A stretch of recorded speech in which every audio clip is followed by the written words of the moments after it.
The Texans travel north to Foxborough to take on a familiar foe in the New England Patriots. We'll get into all of that and more on this edition of The Bullpen. To throw the punches on. He floats one wide open, and there he goes. Tagged down for a Texan touchdown.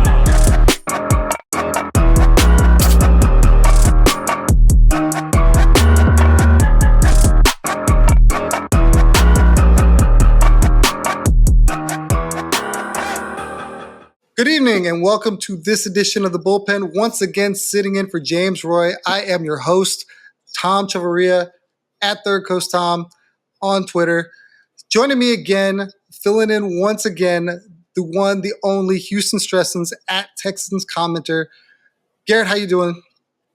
I'm doing good. We blessed, man. 4-1, and we got a lowly New England Patriots team on the horizon. So you say lowly. Should we worry? Should we be stressing because this team looks like on paper a team that the Texans should handle with ease?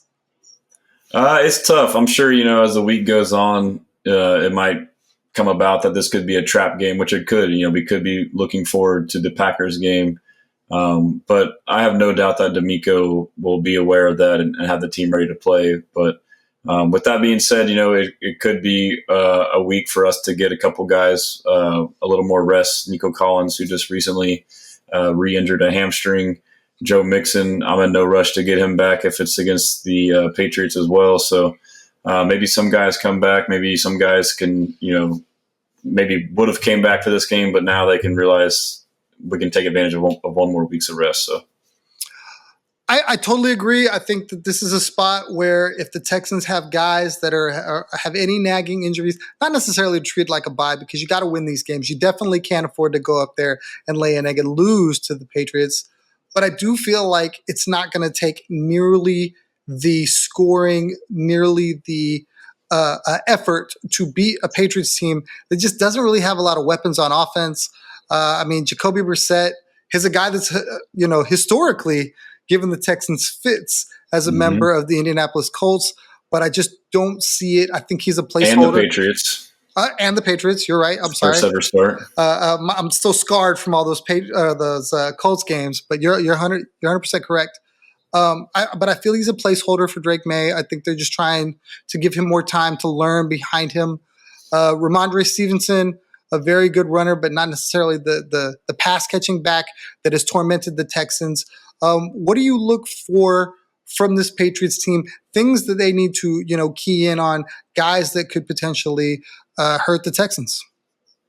Well, before that, you just made me realize that this is a Jacoby Brissett New England Patriots revenge game. I forget what year that was, but I want to say maybe we were 0-3, or we basically walked into that game where Brady had gotten hurt, I believe, and insert rookie quarterback Jacoby Brissett, and we just assumed we're going to win.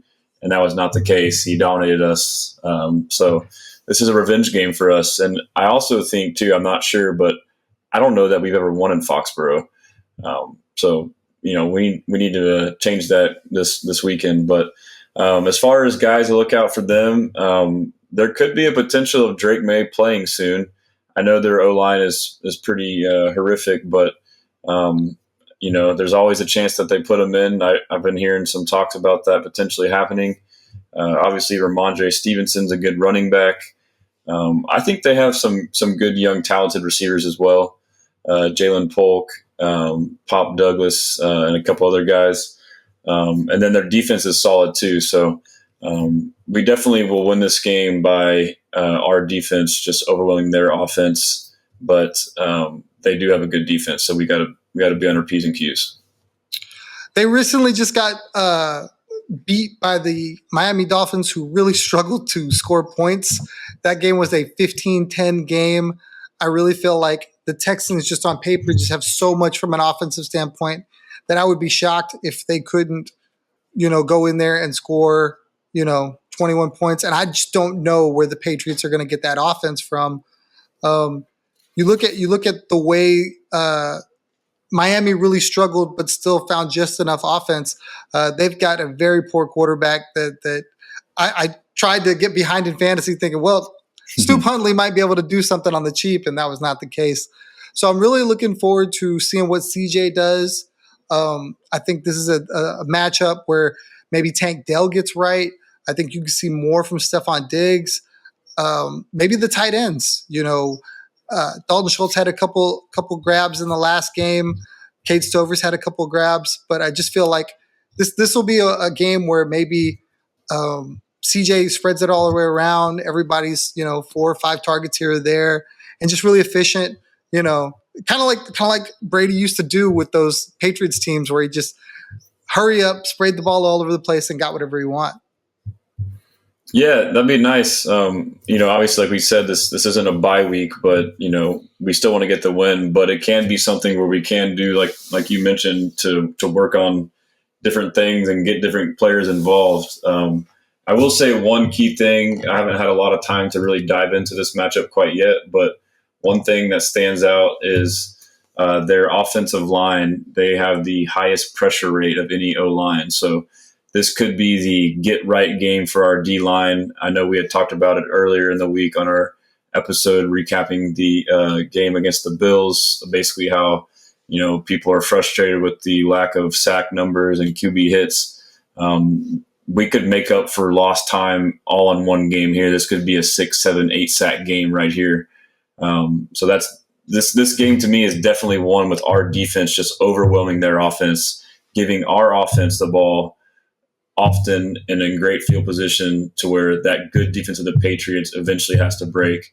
And then something like that, the way the game scripts in the NFL work, once a team kind of gets behind 2-3 scores early in a game and you have a bad offense, it just continues to snowball. So, it could get ugly quick based off of our defense, and it's going to start with our front seven.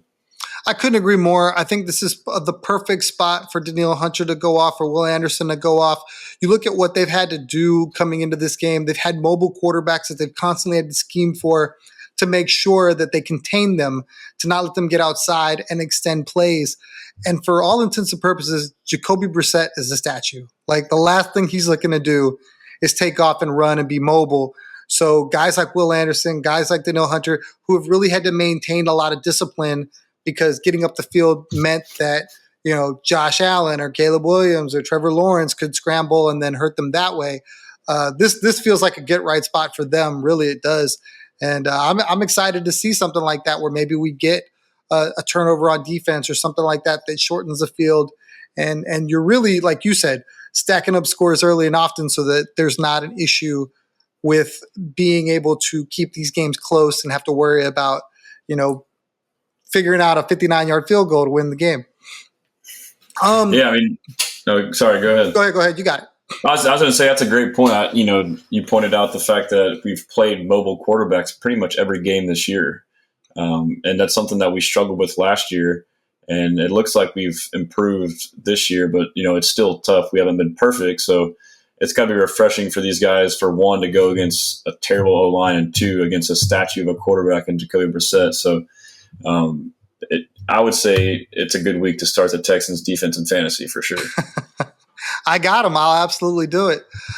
So we talked about sitting some guys down. We talked about the potential for guys getting a little rest. The main dude, Nico Collins, we need to talk about him. I think if he's going to sit, which I agree that probably makes a lot of sense because you're really going to have a marquee matchup going against Green Bay. You'd love to have him 100% or as close as you could get to that. Who would you like to see fill that role, fill that? I think Hutchinson is the obvious answer. I think they're kind of built kind of similarly, but is this potentially a spot where we might get John Mechie, the John Mechie that everybody's been waiting on? So Hutch is, Nico's backup. He's a big X receiver. They're very similar in their build. So, and he stepped in against he stepped in against the Bills. I'm having a brain fart. It's been a long day. He stepped in against the Bills and made some plays and kind of went away after that in the second half, but he's definitely capable. So that'll be good for him to get involved and build his confidence. As far as, I don't know if Mechie will get more reps or not, but I think that maybe this could become the Tank Dell game, maybe the Tank and Diggs game. We kind of saw that when Nico went out against the Bills, that they kind of got more shares there, and that's who CJ kind of leaned on. So I think we'll see a heavy workload of Stephon Diggs and Tank Dell for sure. In our last episode, we talked about the run game, and I pointed out, how it kind of like they had a little bit of a role reversal where you saw Dare early, and then you saw Cam come in kind of behind him. Is this a game where maybe they flip it back and we get Cam, who had better rushing numbers, but Dare was more of the receiving threat?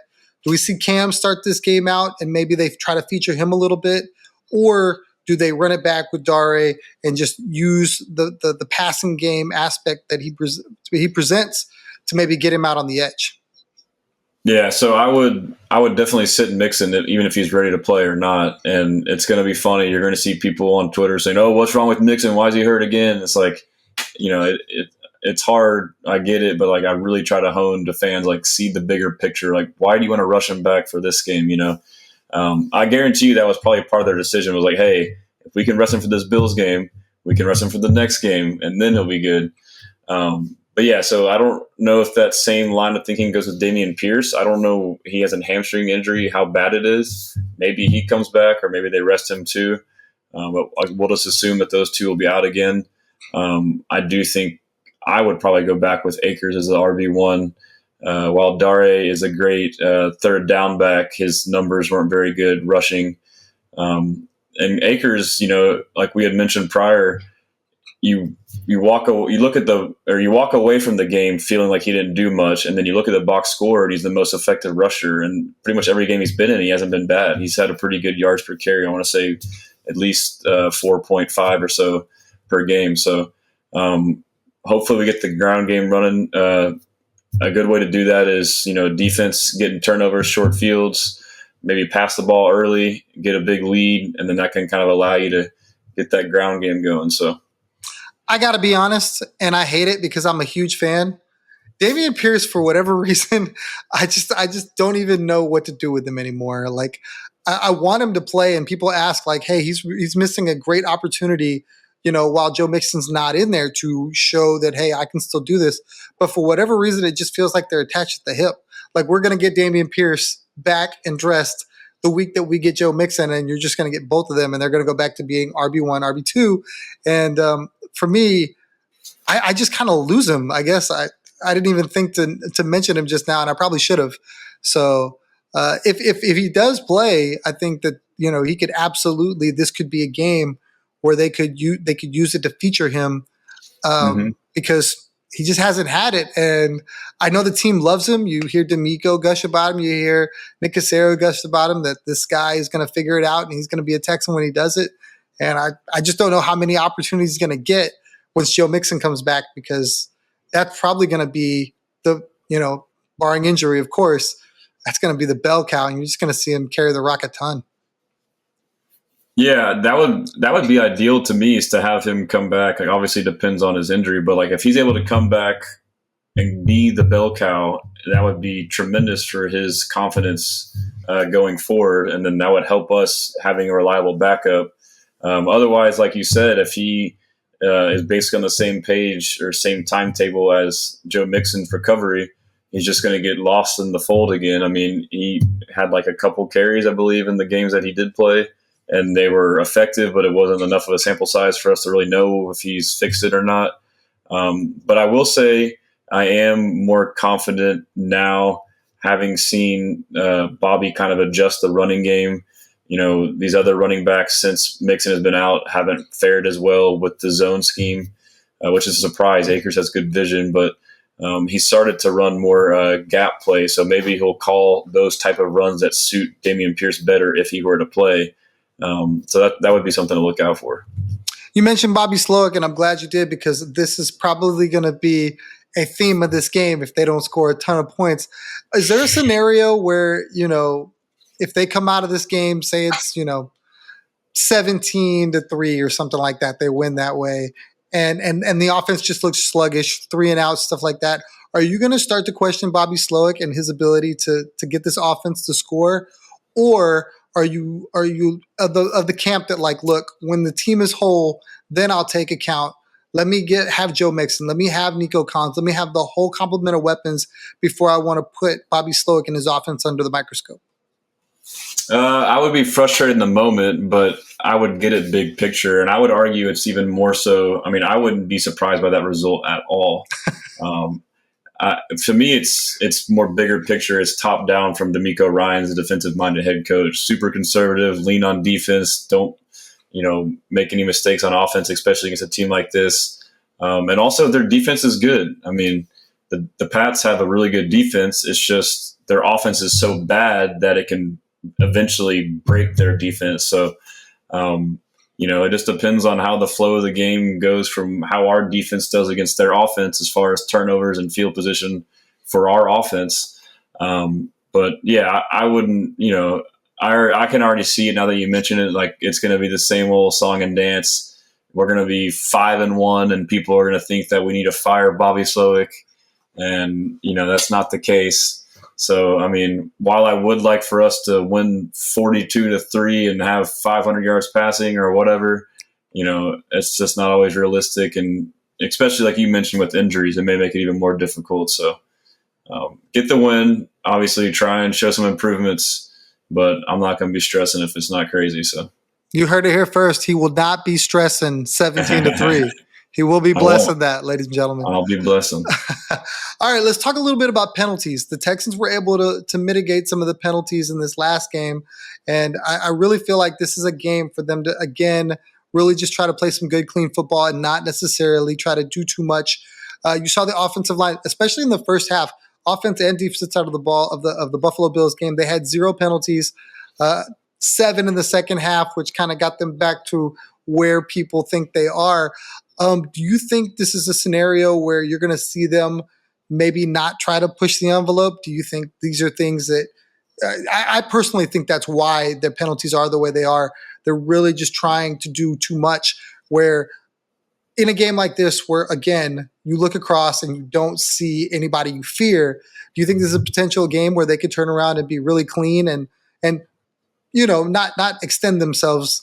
I know there was like 3 penalties in the previous game where you look at them and it's like, that's boneheaded. But, some of the stuff that was really plaguing them, offsides and illegal formations, just try to clean up those things. Man, that's a really great point. And I hadn't really thought about it, but I think you're 100% right.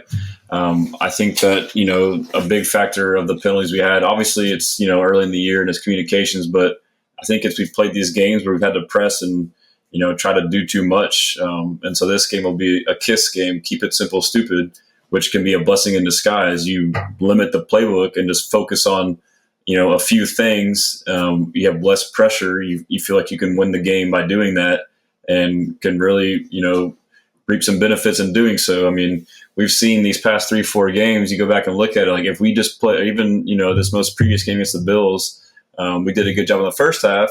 But then come the second half, it started saying, oh, here we go again. And that affected our drives and stalled us out again. So, really dumbing it down and just, honing in on basically fundamentals and do what you're good at too. There's no need for trick plays and all that stuff.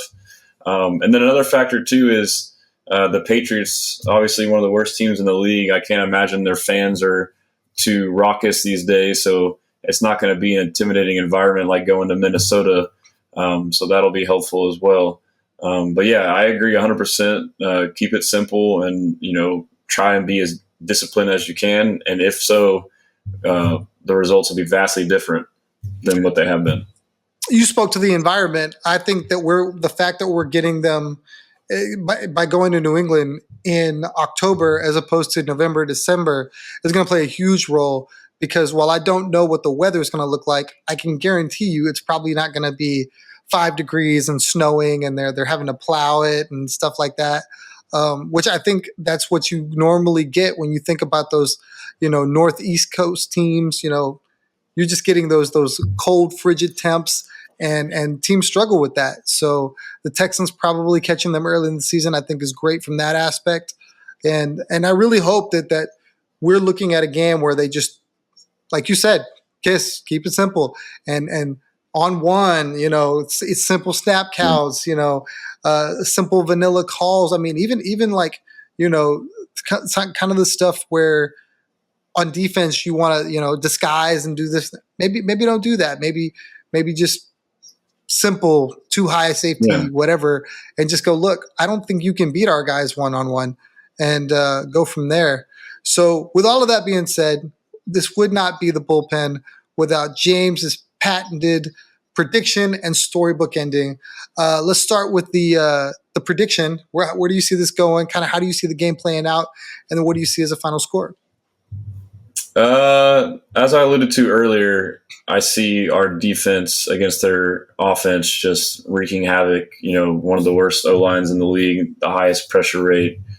As you mentioned, Jacoby Brissett's a statue back there. So I think we finally get those sack numbers up. We get 5, 6 plus sacks. I think Will Anderson Jr. gets 1 or 2, Hunter gets 1 or 2, and a couple interior guys get a couple or, 1 apiece. I could see a strip sack. I could see interceptions. I could see 2 plus turnovers, 2 to 3 turnovers on defense. And then offensively, I could see us getting out to an early lead, 2 to 3 score lead, and then kind of sitting on that and kind of running the clock out of the game. So from that regard, if we do have a lower scoring game, I think fans will be okay with that if they understand that we just run the clock out type of deal. So with that being said, I'll say 27-6. And get in there, keep it simple, stupid. Just line up. We're better than you guys. We don't need to do anything crazy, and get out the dub and get ready for Green Bay. I love it. I think that I would be perfectly fine with that. I know Texans Twitter would hate it, and they'd be upset with something. As much as I want to give you the 31-6 or whatever, I have this sneaky suspicion that they knock Brissett out of this game. And maybe, like you said, a sack, strip sack, he gets knocked out of the game.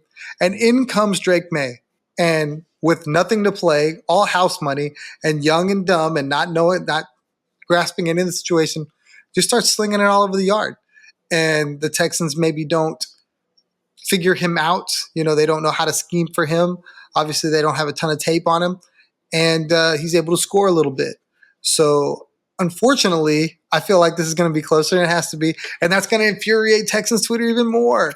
And they're going to be like, what is wrong with the Texans? How are they in a ball game with the 1-4 New England Patriots that, couldn't score more than 10 points against Miami? So with that being said, I feel like this is going to be like a 27-17 game. The Texans get out to an early lead.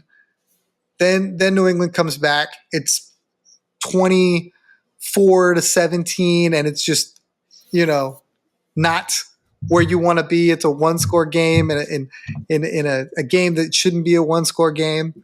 And then the Texans find a way to salt it away, a meaningless field goal late just to make it a 2-score game. And then the defense does its job. But that's the way I see it. And not for any other reason than that's just how it feels like with this team, right? At no point in time, all season long, have we been able to say, all right, we're just going to boat race somebody, come out, put up a bunch of points, and sit on it. I really thought when they had, Buffalo down 20-3, that was the prime spot to do it. And then Buffalo just said, we'll get back in this game real quick, and scored 2 touchdowns. So I really feel like it's going to be closer than it should be. And we're going to have plenty to talk about next week. So with that being said, here's to hopefully 5-1. I don't care. Stressing or blessing. I think it's all blessed at 5-1. Hell yeah. You look around the AFC. I just don't see too many teams that are as talented as the Texans are, given their injuries right now.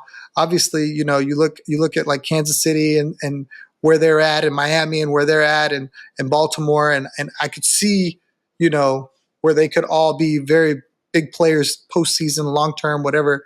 But right now, other than Kansas City, who you got that's better than the Texans in the AFC?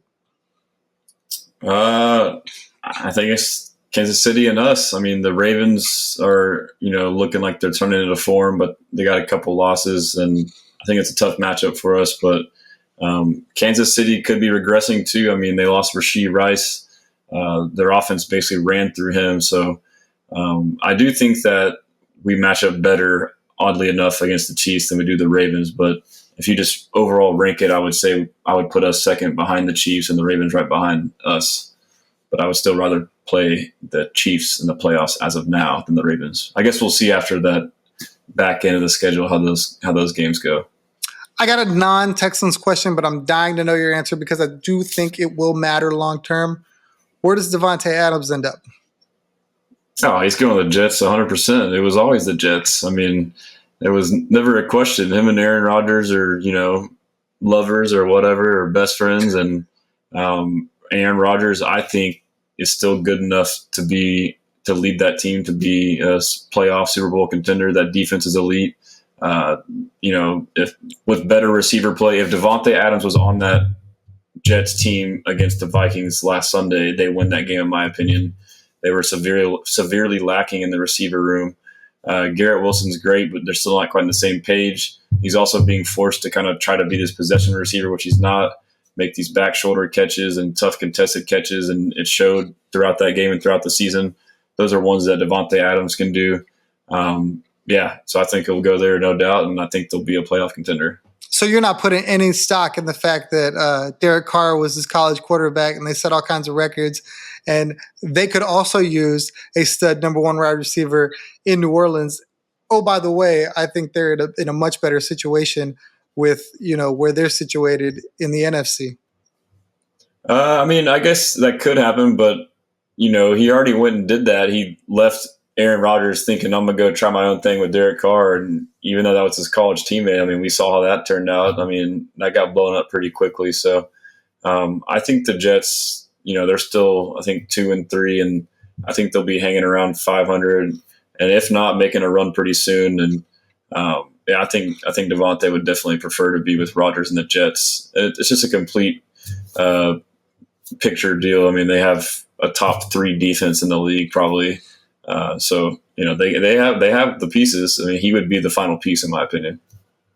I hear that. I don't know if they have a top 3 defense after what Minnesota was able to do. I think that they completely shut down their offense. That was all. They had a pick 6, and then the other touchdown they scored was they threw like 4 consecutive bogus PIs. Their defense, that was the first time that the Vikings offense got shut down. And so, like I said, if they just had any kind of competency on the receiver side of the ball, the Jets win that game, in my opinion. Well, it'll be something we're watching, I think, for sure. I think if he ends up in the AFC, whoever gets him, because I've heard people say the Chiefs could find a way to try to get him in there, and that would just totally change the game for them, because I think they're probably a wide receiver away from being able to be Super Bowl or bust. Now I think there's some turmoil. I think right now Rashee Rice was that guy, and now they don't have it. So it'll be interesting to see what happens. But I think Chiefs would not surprise me. And then basically the role that Rashee Rice was in is what Davante Adams has been. So that would not surprise me at all. Scary to think about, man. That's a team that really has all the pieces, and it seems like even when they go find pieces like Hunt, they go bring Hunt back, and it's like he never seamless transition. Yeah, so they look really good. I hate that for our Texans because I know they're going to have to go through that. They're going to have to find a way through them to get to where they want to go if they're going to get there. But that being said, that'll do it for us. Again, thank you so much for checking us out. Please subscribe on YouTube. Definitely like and subscribe anywhere you get your podcasts. As always, thank you again, Houston Stressins. We could not do this without you. It would not be the same. Please tell the people where they can find you and what to look out for from you next. Yeah, thanks for having me on. Texans commenter on basically every social media, and then at Houston Stressins on Instagram. And then I have a website, www.houstonstressins.com. I got videos, articles, all kind of cool stuff. And I got a couple cool features coming soon too with newsletters and whatnot. So feel free to check that out, and be blessed and appreciate you. I'm looking forward to seeing Tank pregame in one of those shirts, getting warmed up. That would be pretty sick. Yeah, that's the goal. Well, again, thanks for tuning into the Bullpen. Look out for us on all the socials. Obviously, James Roy is at N1 Texan Fan on Insta and James Roy NFL on Twitter. I'm Third Coast Tom on Twitter and TC Tom 1 on Instagram. Definitely check us out there for all things happening. Also, I cannot end the stream without talking about the Locker app. That's the new fantasy game mode that we're promoting. There is a league that is the Bullpen League. For $25, you can get in there for a chance to win $750 at the end of the season. It is basically a game script game where you're basically picking which player is going to turn around and make the plays from first quarter to second quarter, third quarter, and so on. I've played it. It's not bad. I think you really have to kind of like feel out the game quarter by quarter by quarter to kind of have a leg up knowing where the football is going to go. But definitely come check it out. I've made a couple bucks playing it, and I think, if you know your Texans and you feel like you know the matchup and where the football is going to go, you're going to have a great chance to make some money. So as always, stay classy, Houston. Vamos Texans. Thanks for tuning into The Bullpen, a Texans podcast. Please like, comment, subscribe, and follow along for more Texans talk from The Bullpen.